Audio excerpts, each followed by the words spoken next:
अखेर तो दिवस आला ज्याची गेल्या 26 दिवसांपासून जंतर मंतरवर आंदोलन करणारे विद्यार्थी आणि आंदोलक वाट पाहत होते। सरकार आणि सीजेपीची चर्चा आज झाली, पण या बैठकीत नेमकं काय ठरलं?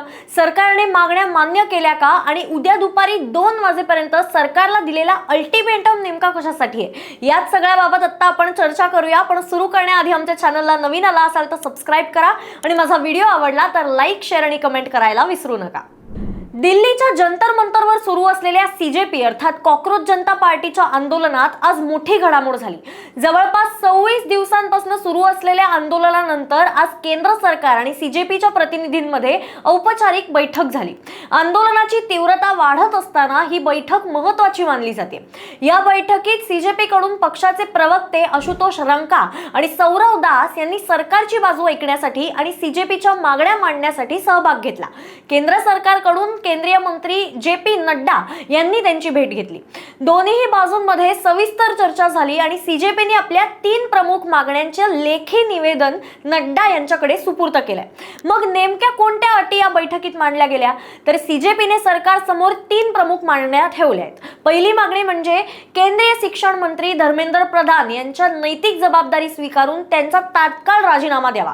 दुसरी मागणी म्हणजे नीट पेपर फुटीच्या परीक्षेनंतर विद्यार्थ्यांनी ज्यांनी आत्महत्या केलेली त्यांच्या कुटुंबियांना प्रत्येकी 1 कोटी रुपयांची आर्थिक मदत किंवा भरपाई सरकारने द्यावी। आणि तिसरी मागणी होती सीजेपी आंदोलनात सहभागी विद्यार्थी आणि आंदोलकांवर दाखल करण्यात आलेले सर्व FIR तात्काळ मागे घ्यावेत आणि यानंतर त्यांच्यावरती कोणतीही कारवाई केली जाणार नाही असं आश्वासन द्यावं।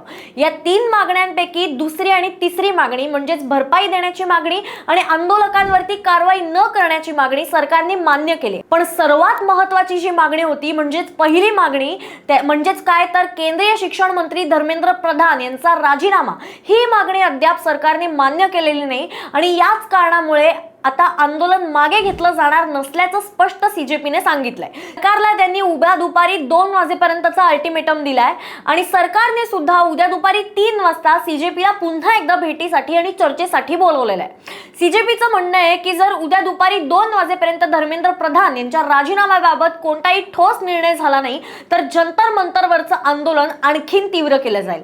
म्हणजेच आतापर्यंत आपण बघत होतो आंदोलन शांततापूर्ण पद्धतीने सुरू होतं, पण उद्याच्या डेडलाईन नंतर पुढील रणनीती जाहीर केली जाईल असा इशारा सीजेपीने दिलाय। दरम्यान सोनम वांगचुक यांनी आपल्या 26 दिवसांचं उपोषण संपवलं असलं तरी सीजेपीने स्पष्ट केलंय की उपोषण संपलं म्हणजे आंदोलन संपलेलं आहे असं नाही। याच पार्श्वभूमीवर केंद्र सरकारने परीक्षा पेपर फुटीवरील कठोर कायदेशीर उपाययोजना, फास्ट ट्रॅक न्यायालय आणि दोषींवर कठोर कारवाई करण्याची भूमिका मांडली आहे। मात्र सीजेपीचं म्हणणं आहे की ही केवळ आश्वासनं पुरेशी नाहीयेत, जबाबदारी निश्चित झाली पाहिजे आणि राजीनामाही झालाच पाहिजे।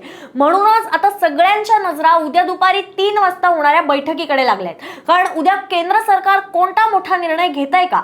धर्मेंद्र प्रधान यांच्या राजीनाम्याबाबत काही घोषणा होतीये का की पुन्हा एकदा चर्चा होईल आणि आंदोलन आणखीन आक्रमक टप्प्यात जाईल? याचं उत्तर पुढच्या काही तासातच आपल्याला मिळणार आहे। आजच्या बैठकीत संवाद झाला पण तोडगा नाही निघाला।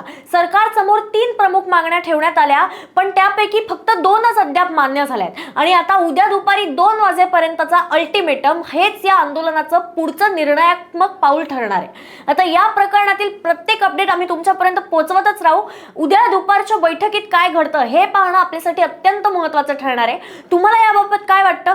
धर्मेंद्र प्रधान यांच्या राजीनाम्याची मागणी उद्या मंजूर होणार आहे का? तुमचं मत कमेंट्समध्ये आम्हाला नक्की सांगा।